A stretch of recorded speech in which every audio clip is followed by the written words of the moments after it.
Evan, wide receivers. Better or worse than the 25 class?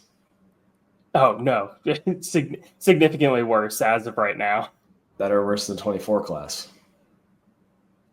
Significantly worse. Better or worse than the 23 class?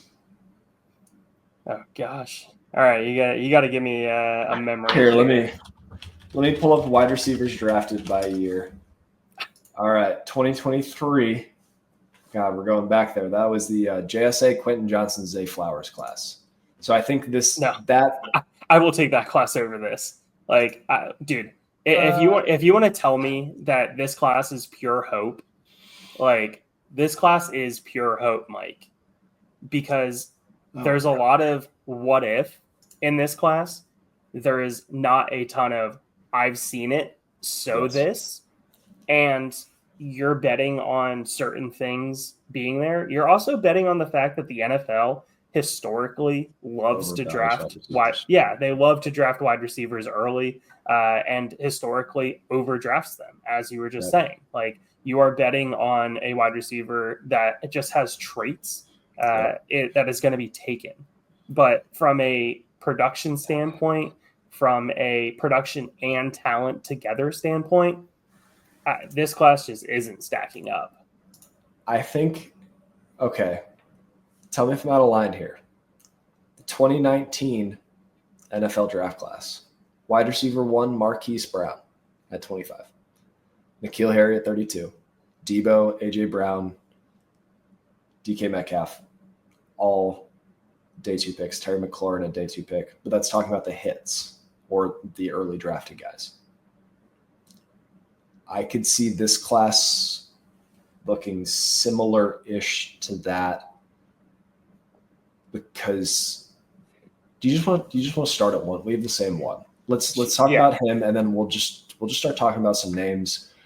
Bottom line, if you take nothing else away from this segment, from this episode, wide receivers in 2026 have a lot to prove. That's not to say that they will not, but 2025 prospects are better. Or you can trade those first and go get proven assets in your dynasty leagues if you're looking for wide receiver help. If you're looking for quarterback, or maybe a top-tier running back if you pick early enough. But if you watch the other videos, watch our other sections here, quarterback, running back is what we're looking at most likely for the 26 draft. Wide receiver is most likely a 27 type of entity.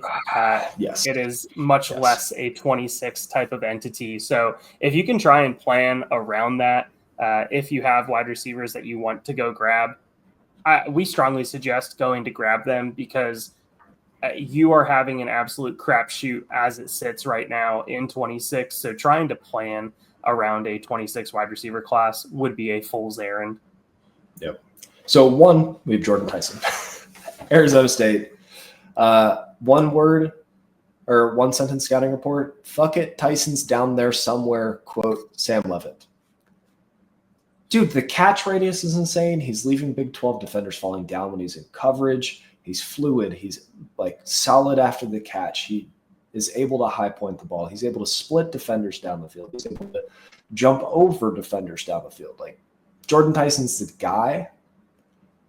Other than that, there's hope. There's hope. So do you have anything else to say about Tyson before we talk about everybody else? 14.2 ADOT. Tell me you're a downfield threat. Like, dude, he's a downfield threat, but also 2.89 yards per route run. Like, we'll take it. These are metrics that, I mean, you want to see your yards per route run over 2.5, hits it. You want to see your ADOT over 12, hits it. Like, these are things to make you a true deep play and also number one threat. Yep. He's the dude. Like, 2026, you want to pick early enough that you can get him if you need a wide receiver, or you're hoping one of these guys takes a big step forward. Evan, who are you expecting to take a step forward? Man, Eugene Wilson III. I have him as my 3 right now.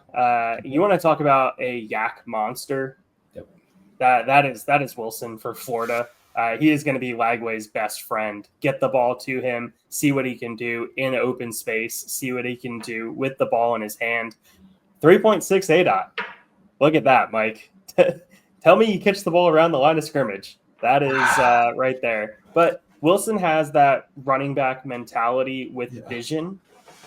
He has running back vision as a wide receiver. So he is the type of guy that you are looking and saying, hey, he can play out wide. He can play in the slot. Realistically, I think he ultimately goes into the slot at the next level. I think that's where his vision and his quickness can be best utilized. So definitely shout him out. 85.7% of his 85.7% yards after catch versus total yards. That's huge. It's there. Injured most of last season. So you want to see him be able to bounce back, but 5'10", 183. You don't see a ton of wide receivers succeed at that size. So hopefully he can get up to that 190 range.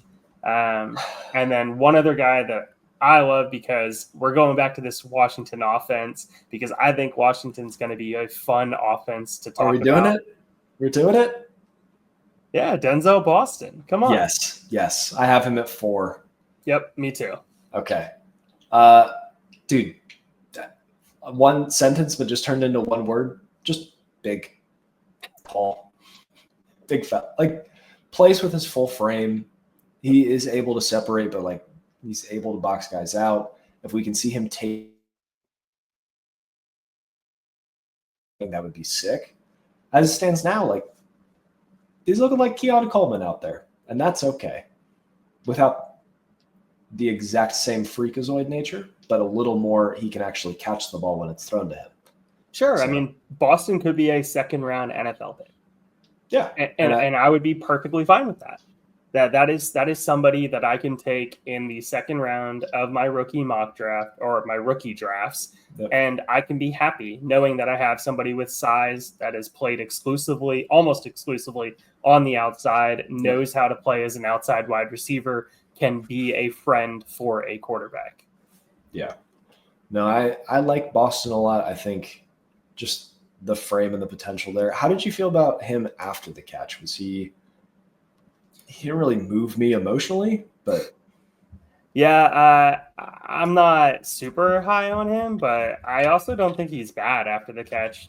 He can make a couple guys miss. He can utilize, his frame after the catch to be able to box guys out and then just have the defender kind of fall over because he boxed him out trying to go up to high point the football.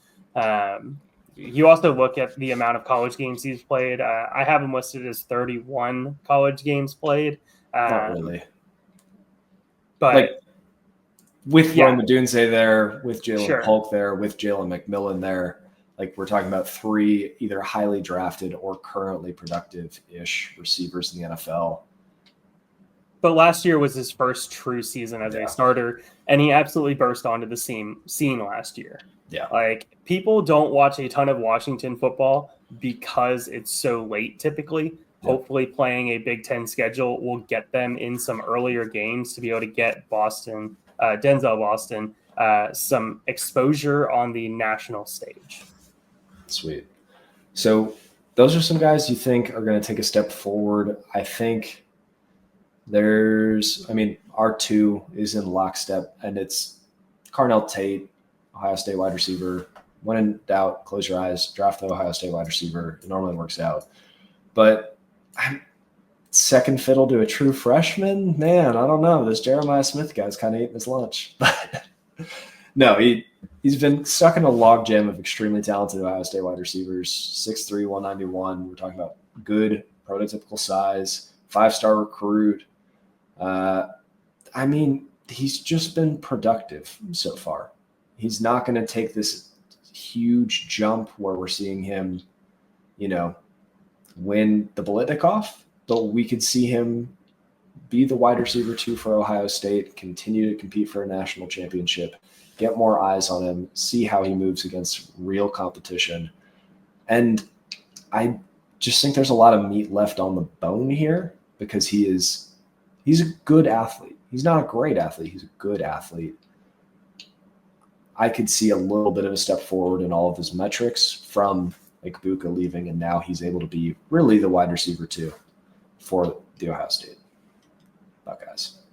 Okay. I know this is going a little bit further down my rankings here, Mike, but Eric Singleton Jr. I have him at 5. Okay. All right. Georgia Tech. Georgia Tech does not produce wide receivers, so he transferred to Auburn. Holy crap, does that Auburn room have some dudes this coming season?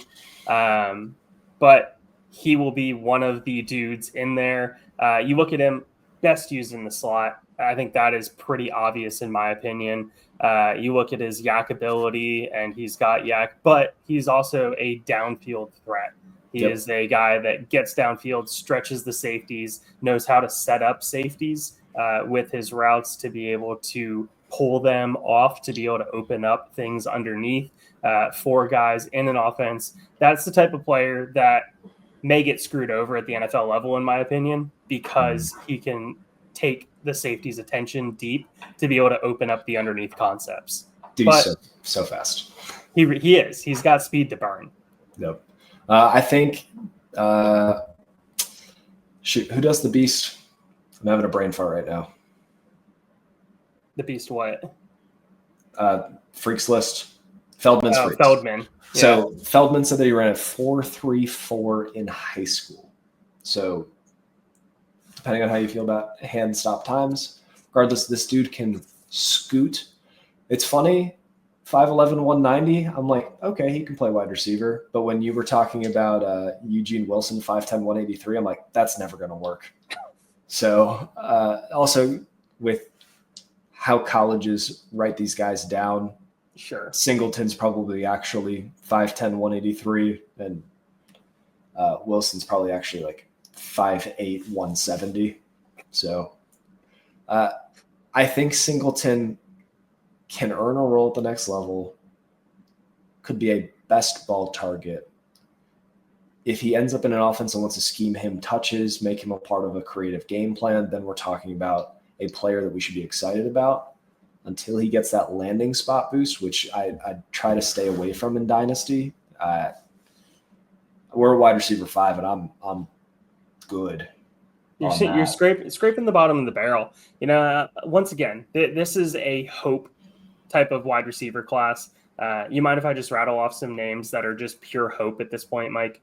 Yep, and I still have my number 3 wide receiver, so we got to cover that at some point. Okay, yeah. Well, let me name off these guys right now, and then we'll let you talk about some studs. I hope it doesn't overlap. Okay, all right. Evan Stewart, pure hope, has all the talent in the world, but he's out for the season. But just hasn't put it together. Exactly, he's out for the season. Does he medically redshirt? Yeah, I don't know. I mean, we'll see. We'll see. That'll be interesting. Makai Lemon, talk about somebody that is a. Let's talk about him more. But like, dude, a first down guy. Jacoby Lane. Jacoby Lane is a freak. He has the size. He has the traits. But where's the production been? The USC offense just cannibalized everybody because Miller Moss was a mid at best quarterback. And don't say that too loud. Ooh, okay, all right. Nick Anderson, hope. Turns like a tugboat. Absolutely, just slam dunked his freshman season for Oklahoma. Then he was injured almost all of last season. Zach Branch, once again, speed to burn. You want to talk about a dynamic potential punt returner? You want to talk about punt returner? Let's go, baby. You want to talk about a wide receiver that's just going to take the top off of a defense, get a couple shots every single game. Kevin Concepcion. You want to talk about somebody in the slot? Listen to 5'10", 175. No chance. 0% chance. I like. Who were you just talking about? Kevin Concepcion. Yeah. I think there could be something there. There's potential with him. Yeah. I mean, North Carolina State last year was just an atrocity. They were bad. They did not know what they were doing offensively. They did not have any kind of identity. So hopefully he is going to be doing better at his new home, new school. But Anybody else? You wanted to talk about your number 3, Mike. So I do. And this is, look, we're a year ahead. This is all about traits, projection, and trying to find guys that you can see how they would fit into an NFL field and then what they can do for our dynasty teams if they do. Makai Fields. If you've watched any UVA games, which I have watched too many of them, the quarterback situation, dude, it looked like you and I were taking turns at quarterback. Like they could not throw the ball down the field. And I think that actually let me like Fields a little bit more because there are plays where he has to full extend, double covered because he's the only player on the UVA's football program that has a pulse. And he is getting it done. He is able to move with the ball in his hands. He's mean after the catch. When the ball is in the air, he has that go up and get it mentality. Now he transfers to Notre Dame, so he's going to get a chance. You talked about how their quarterback's going to be a little more stand in the pocket, a little less Riley Leonard, Walmart brand Daniel Jones, which Daniel Jones is already Walmart brand everybody else. So let's get him a pocket passer quarterback that might be able to get him open a little bit more, and Jeremiah Love so that he can be in single coverage. Talking about 6'4", 220. Yes, he was a 3-star coming out. I don't care about, recruiting numbers when they're bad. I think when they're good, NFL teams kind of hold them to that a little bit so that it lets them get a little bit of a boost. I think that Fields could burst onto the scene this year because of the change of scenery and because of the physical tools that we can see right now. Why do you hate Makai Fields? He was a high school recruiting class of 2021.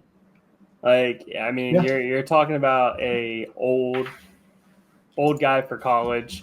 You're talking about somebody who has to be the feature wide receiver because he's basically the only wide receiver with a pulse, and they're just force feeding him the football. I think he's going to have a very bleh year at Notre Dame. Looking at Notre Dame and what else they have at wide receiver, and you pair all that together, I just don't think that he's going to inspire confidence come NFL draft cycle. I understand the Fields is old, and normally I'm the guy that hates age things.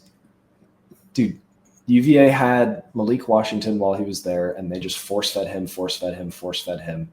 And then Washington leaves, and they're like, we need someone else to get the ball. So they bring Fields up, give him the ball. If he goes to Notre Dame and is not the feature wide receiver, he's going to fade into obscurity, and I will never remember his name again. But I had the pleasure of talking to one of the assistant coaches at UVA last year. He said Makai Fields is a dude. I'm sure he's obligated to say that. I'm sure he says that about all of his players, but I was like, hey, I run this silly little fantasy podcast. Who should I be looking at? And he's like, watch Makai Fields. Watch him during our spring practices. Watch him during some of our game film. Watch him when he doesn't get the ball. Work ethic, absolute monster after the catch, all of the measurables. I just really want him to work. Okay. But also, if he does, this class is missing a lot of guys that have those traits. Fields checks all of the boxes other than being an old Bubba in a bad offense. Okay. Going with one more guy that's just kind of, don't really know what to do with him. Dane Key, Mike. Look, dude, yeah. Two seasons ago, I loved watching him at Kentucky. Last season, Kentucky was just so bad. It was painful to watch. So is he going to get a resurgence with Dylan Raiola now in his new home at Nebraska? I mean, we'll see if Dane Key can be something. To me, I liken Dane Key to Cedric Tillman, where maybe he'll have a game or two that he pops and you can get a third back for him eventually in the future. But I don't see enough separation skills to be good enough for the next level.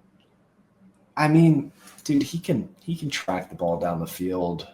He's got the big frame. there's a lot of mystery boxes in this class. I understand Dane Key being one that you want to talk about. I would rather bet on Dane than, all of the tiny little slot receivers that are running around college football that guys that are playing college fantasy football are like, oh, what are you talking about? This guy ruled. Like, I liked Ricky White for fun, but like Ricky White isn't a real NFL prospect. So, all right. So last thing, blue blood program. We did not talk about him. Antonio Williams. I think he's the third best wide receiver on his own team. I don't disagree. Like